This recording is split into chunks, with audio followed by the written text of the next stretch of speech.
আমেরিকার নবনির্বাচিত president Donald ট্রাম্পের প্রশাসন বাংলাদেশের সাবেক প্রধানমন্ত্রী শেখ হাসিনার নেতৃত্বের প্রশংসা করেছে।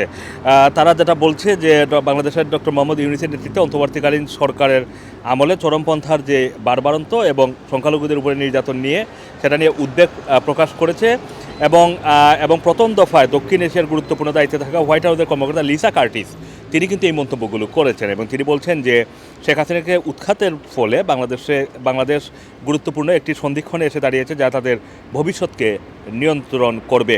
চরমপন্থী মৌলবাদী এবং জঙ্গিদের নিয়ন্ত্রণে শেখ হাসিনা প্রশংসনীয় দায়িত্ব পালন করেছিলেন বলেও সংবাদ সংস্থা পিটিআইকে দেওয়া একটি সাক্ষাৎকারে মন্তব্য করেছেন কার্টিস।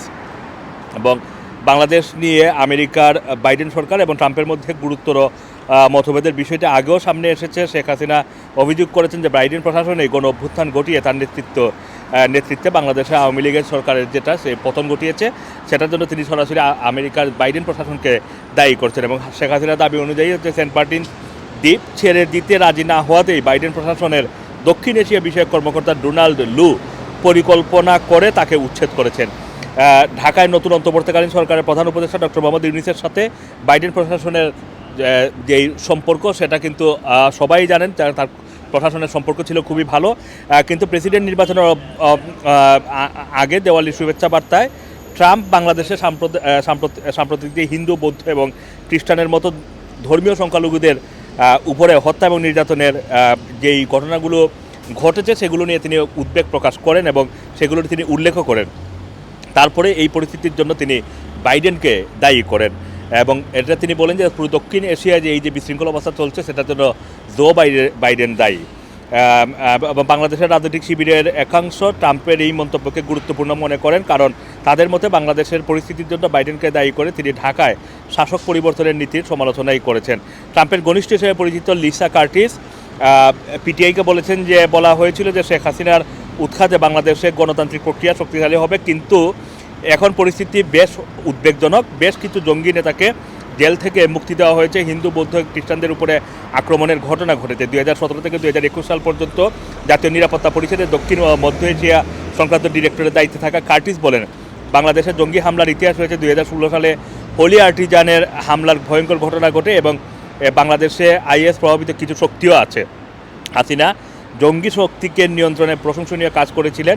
রাজনীতির ময়দানে এই শক্তির ফিরে আসার বিষয়টি সত্যিই উদ্বেগের, মানে আবারও বাংলাদেশের জঙ্গির উত্থান ঘটছে বলে আশঙ্কা প্রকাশ করছেন কার্টিসের কথা। এই ঘটনা কারোর পক্ষেই ভালো হতে পারে না। তিনি বলেন, গুরুত্বপূর্ণ সময়ে দাঁড়িয়ে বাংলাদেশ যদিও এটা অগ্রাধিকারের প্রথম স্থানে নেই, তবু ভাবি প্রেসিডেন্ট ট্রাম্পের জাতীয় নিরাপত্তা দল বাংলাদেশকে যথেষ্ট গুরুত্ব দিবে, এটা কিন্তু তিনি বলছেন। এবং অন্তর্বর্তীকালীন সরকারের যেই 100 দিনের কার্যক্রম নিয়ে একটি রিপোর্টও প্রকাশ করেছে ব্রাসেলসের সংস্থা ইন্টারন্যাশনাল ক্রাইসিস গ্রুপ, তাতে বলা হয়েছে দীর্ঘদিন ক্ষমতা ধরে রাখতে চেয়ে গণবিচ্ছিন্ন হয়ে পড়েছিল শেখ হাসিনা সরকার।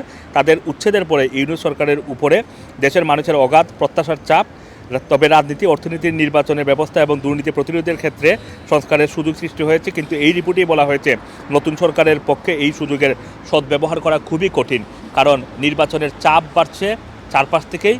বাংলাদেশের যে রাজনৈতিক দলগুলো এই মুহূর্তে মাঠে রয়েছে তারা একটি গণতান্ত্রিক নির্বাচনের জন্য দাবি জানিয়ে আসছেন এবং গতকালকে ডক্টর মোহাম্মদ ইউনূসও কিন্তু সেই নির্বাচনের দিকেই ইঙ্গিত দিয়েছেন। তবে সেই নির্বাচনটা কতদিনে হবে সেই ব্যাপারে স্পষ্ট করে কিছু বলেননি।